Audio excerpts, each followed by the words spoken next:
I'm Tom Miggott from Tom Miggott Photography, and this is the third episode of our series called 5-Minute Development Proposal. The concept? Well, it's simple. You sent me your photo, and I've got 5 minutes to try to give it a twist. So, I'm not saying that that development proposal that I'm making for your photo is the best one. I'm not saying this is the one that I would eventually go for. This is just a proposal.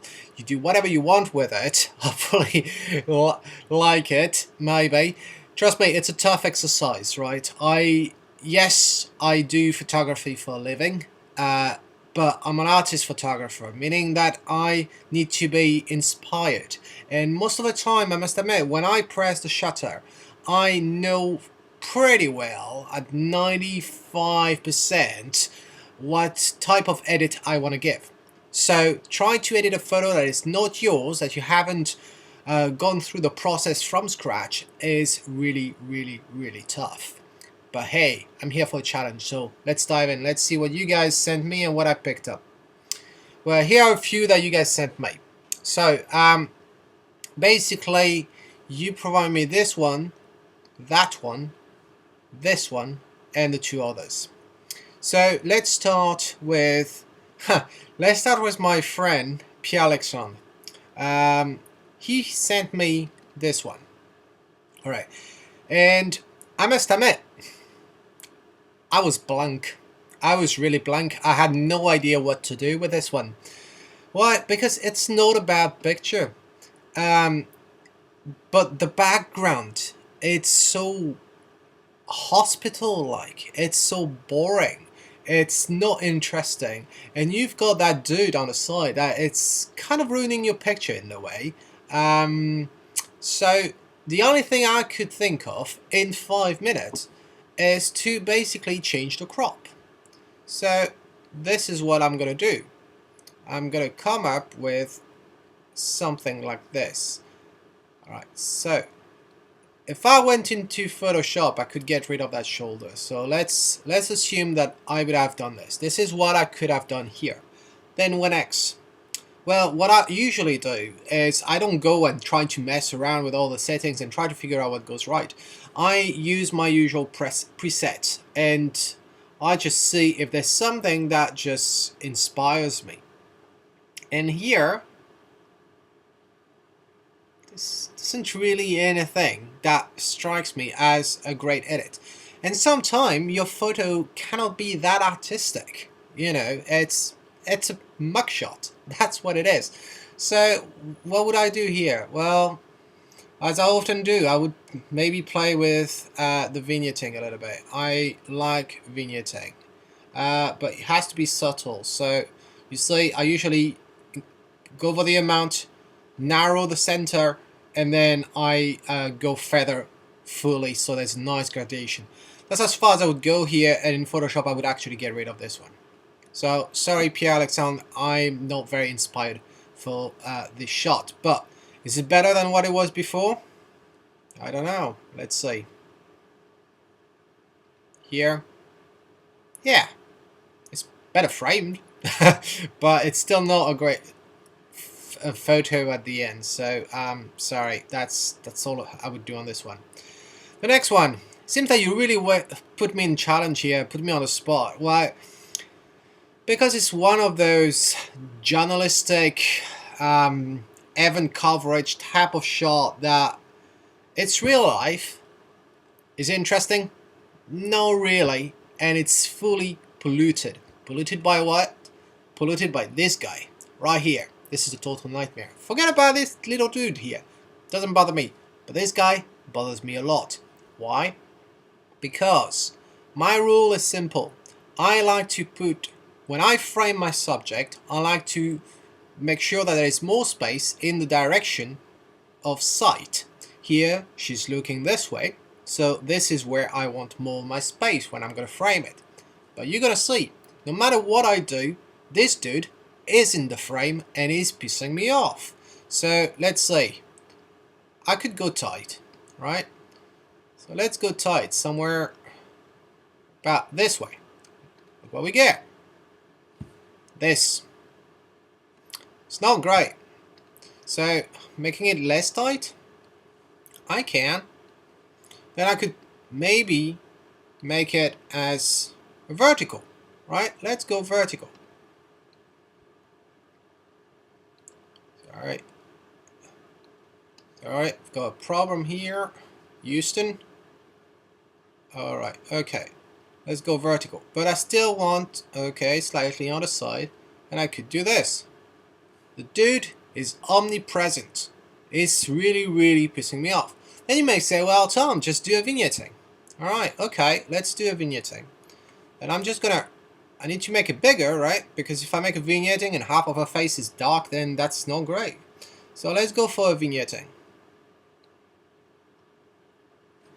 Let me remove the crop here. Alright, and I'm gonna go full on. And then narrow it. Do you really think that is a great? It's awful, right? So this is typically the type of photos that you would thank Photoshop, to not say Adobe, for creating Photoshop at the first place. That dude is a total nightmare. That's a shot that you want to avoid. So here's my advice. If you want to take a portrait and you want to capture an expression like this, just move aside, right? Chances are behind, next to that dude, on that side, behind her, there's no one. There's the wall, right? So by just simply moving a little bit on your left, you're going to be able to actually capture more space behind her and get that dude out of the picture. Chances are, this one, by moving the side, this one end up being behind her head. And you get the wall behind. That would have been more interesting and at least editable and making something a bit more creative. So I fail once again on this one. Actually, literally, I don't know what to do with this one. I could clean the skin, I could mess around with the hair and try to clean up, but at the end of the day, I would need to get rid of this, and that would be in Photoshop, and I can't do that in 5 minutes. So, by this time you can wonder, where, Tom, is there anything that you can do in this whole session? Well, yes. So let's dive into this one. This is a shot that was actually published on the Tommy Gun Photography Club. And, well, the first thing that I saw when I looked at it, it was a bit flat. It's not bad, it's a bit flat, and there's a lot of brightness in the background that kind of equal the brightness of a face and the jumper here, the cardigan. So to me, there's a lack of depth between the model, the subject, that is this grandpa, and the background. So what can we do? Well, so I'll ask, I think it's Morito, to send me his original. So here I have it. It's right here. It's a nice picture, right? Technically it's good. He went for, we can see here, 5.6. It was relatively close because he shot at 62 millimeter focal length, and the background is nicely blurred a little bit. But what can we do? Well, first thing is, I'm gonna crop. I'm gonna crop because I want grandpa to be full in that picture. And look at this, I'm going for the crossroad here, the cross of the tears, the third line, and I'm going straight for the eye. And I think that should be an interesting crop. Bang! Right on, into our face. Then what next? Well, next thing is, let's go black and white, because Morito wanted a black and white. So that's why he attempted to do this. Well, let's try this way. Black and white. When you press the black and white button, whatever software you use, you're gonna get this result, and that is flat. That is flat. And don't think that this, here you go, you got a monochrome. Yes, technically you do have a monochrome, you do get a monochrome, but it's not interesting, it's lacking depth. So what you want to do every time you go in black and white, well, you need to increase the contrast, even if it's portraits. And look, I didn't do much. Do you actually see the difference? Look. Dang, we start getting three dimensions on the face. Look at the nose, I'm going back. Yeah. It's popping a little bit more. You can add clarity most of the time, right? We can do that. It's not bad. It's an old man, so he's bound to have wrinkles. If it was a girl, a lady, a younger man, you don't want to increase clarity too much. For an older man, I don't really care. It's actually not that bad.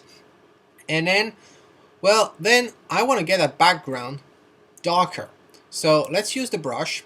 Highlight, definitely. shadow definitely, and I think overall exposure down, but um, we can always change that afterwards. So get your brush and just basically paint over the background. Okay, here we go. And you may be thinking, why Tom doesn't use the auto mask?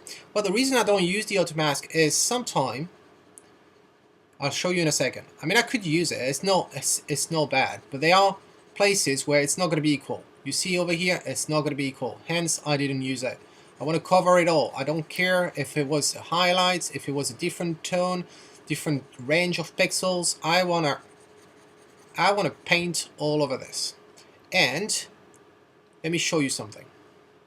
If I disable this and I zoom in, you see when you start using the auto mask on Lightroom, this is what you get, right? It's trying to feather and try to collect the proper, basically the range of pixels and trying to make the separation, but you end up having something that is not very clean sometimes, especially with portrait. So hence here, I'm just going back and I just want to do a clean thing, although it's a 5-minute edit, but we can still do something really clean. So up, wrong button. Here we go. Let me just clean here, and I'm going back. It's going to be a bit more natural. Here we go. And same here. So let me increase the size. Actually, I've got a problem with my graphic tablet, my tablet graphic, and I can't adjust the size of my brush. It seems to be buggy a little bit today. So up here, I mean, this is 5 minutes edit, right? So, and let's clean up a little bit, reveal a little bit more of the shoulders. Here we go. And that's not bad. So now that we have covered it all, we can actually darken it. That's not bad. Clarity, you can reduce as well because it's the background. And shadow, I want to make it as pretty much, I want to equal the whole background. So something like this. Okay. And what's next? I mean, that could be it, right? I mean, we can do the eyes. So let's do a new one. And here I'm just going for the iris. So I always do this. So it's my, yes, now it works. So here, let's do the iris a little bit. And we're going to bang. With old people, what you're going to end up having in eyes, if you play with iris, especially in color, you see you're going to have some cataract problems. End up being like kind of a white halo around in the eye, and sometimes it's not that great. Here it didn't really do anything. No, it, yeah, highlighted a little bit. That's about it. But then now we could change the tone. So that's why you want to use split toning. I'll do a proper tutorial on split toning, but basically what you do is you apply a tone to the shadows and a tone to the highlights, and the correct combination of the two gives you something interesting. So here, if I go slightly between the blue and green, right, just gently, not much, just like this. And then the highlight, you usually want to go for something warm, so not too warm, right? Something like this here. And maybe we can add, so I would go with a gentle vignetting, a white vignetting, gentle one. Here, feather, gentle one like this. And the last thing I want is I want this face to pop out. I don't want the cardigan to pop out, so I can't just simply use the highlight and just bring it up, because if I bring the highlight up, you see the whole cardigan as well as the face pops out. So cardigan is not bad actually being popped up a bit. It's just a bit more like this. What I want that face to really go out of that picture. So I'm just going to increase the highlight here, and I'm just going to, with the radial tool, and I'm gonna place it on his face. And here, it's about that. And now let's increase and a little bit of the shadows. Not too much. That's a bit too much. Here we go. And this would be my 5-minute proposal. So what did we have before? So let's do this. Go back to the library view.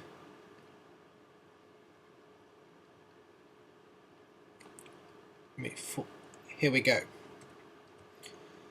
On the right is what Morito did. On the left is my 5-minute proposal. So Morito, you let me know what you think, if you like this result.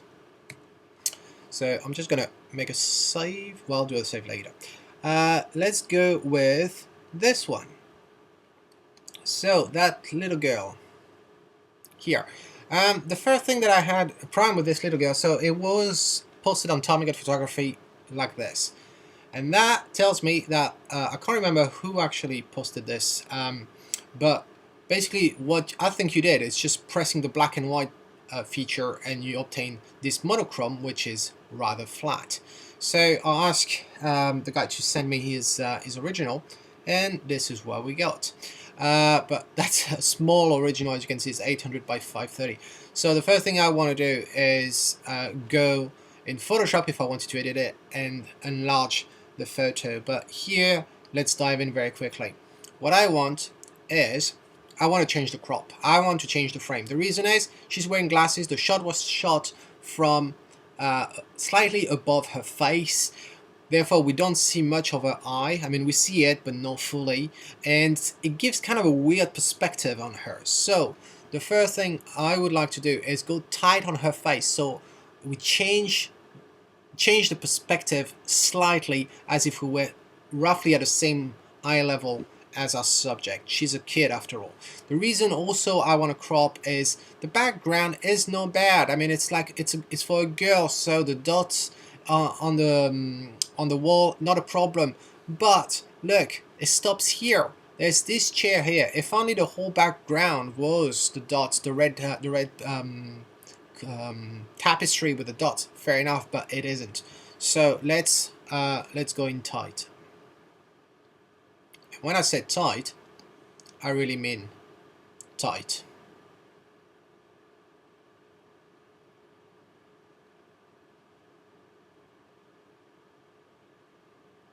Here we go. So you're gonna tell me, oh, that's a bloody small photo. Yeah, it is bloody small, but hey, we're gonna deal with this. So what are we doing? We go black and white. And you see, when you do black and white, you end up with a flat monochrome. That's not great. So what do you do? Well, very simple, as I said before. Increase the contrast. Look at this. Just the contrast. That was before. That's now.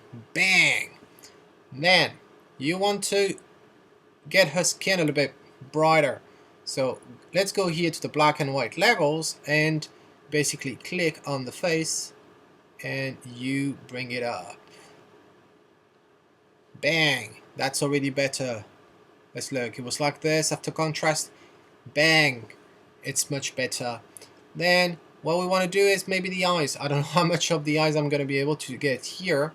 Let me do a 3, 2, 1. Alright. You can see it's highly pixelized, but you get the idea. Let's try to get a bit more light in those eyes. So the shadow here, let's bring it. I'm not getting much, and that's normal actually. Here we go.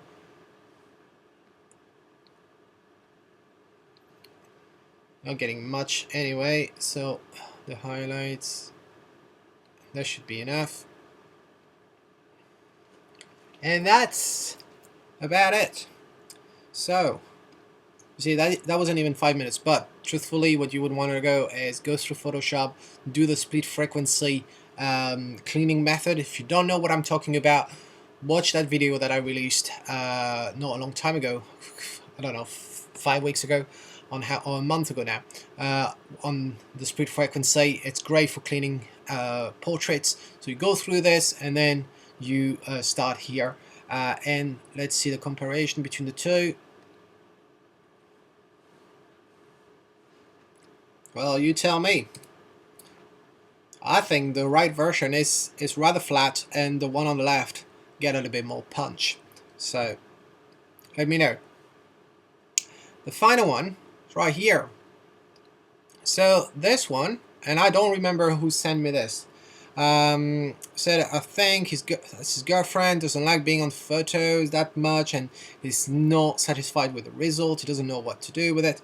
Well, here, I think here is a perfect example of, for some of you who have seen my work, every time when I edit my portrait, people pay me to do portrait of their family and their loved one. I'm going to try to capture it in an environment, making the kids act candidly, but I'm going to try to find an environment that is going to be flattering for the kids or the adults, whoever my model is, trying to get the environment bringing something to the picture. Otherwise, I just put my gray backdrop behind, and I get creative using this. So it's very difficult when you try to compare what I normally do for portrait and a regular day-to-day shot like this one, like we've taken on many occasions during birthdays or meals or special occasions, which is probably the case here. So there's no real, makeup artist makeup work. There isn't a lot of planning. There isn't a lot of cleaning behind, although the atmosphere is nice. I can see some candle right here, but there's a bottle of wine right there, but it's no stage, and therefore it's not going to be a good complement to your model and the overall photograph.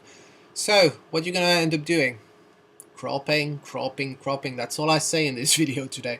But basically, yes, I'm going to crop, and let's see, because she's got long hair, you want to go for vertical here.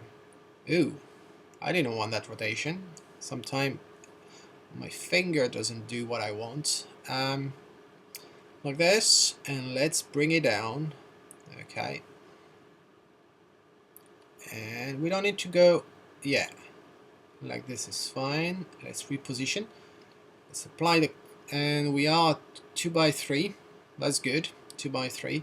And now let's go a little bit. No, it's not bad like this. Just like that. And we got the crossroad again, the cross of the third over here in one of the eyes. So I quite like this.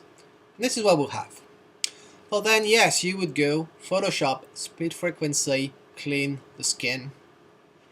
And here, well, let's go through my usual process.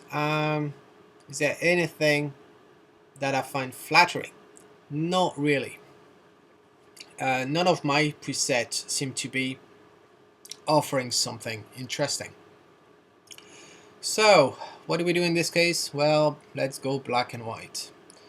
So I can go black and white, and here again, you guys understand, contrast, clarity a bit less, and we need to bring the tone of the face popping out a bit more like this. So maybe the eyes a little bit. So let's try to do this here and here. Let's increase the shadows a little bit to reveal. Okay, that's not bad. A little vignetting. So I don't want to go black, because if I go black it's not going to be that great. Just slightly, 2 points, that should be enough. Feathering, absolutely, and actually that's too much. Let's go to 5, somewhere like this. And here, honestly, what I would do if I want to be a bit creative, I'm gonna go in the detail, and I'm just gonna add a shipload of grain. Actually, it's not in detail, my bad, it's still in the effect panel, and I'm just gonna go for the grain. How does that sound? It's not that great. It's not that great. I'm not a big fan of grain in general, but I just thought to give it a shot here. Split frequency. Well, let's try. Worked for Grandpa. So let's find a tone for face that would be interesting. You see what I do? I basically go from right to left, but most of the time, I must admit, it's you need to go one for the highlights and the shadows. Well, let's go dark a little bit, but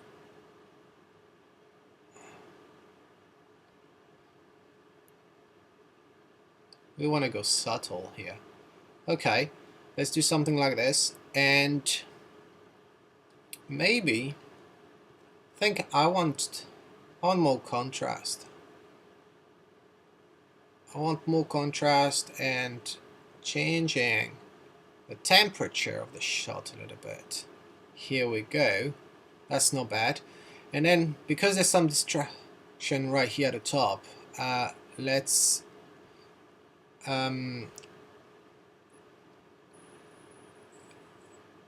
let's lower it down a little bit. And I think that'll be it. So let's make a virtual copy of this, and let's take the original and go back to what it was initially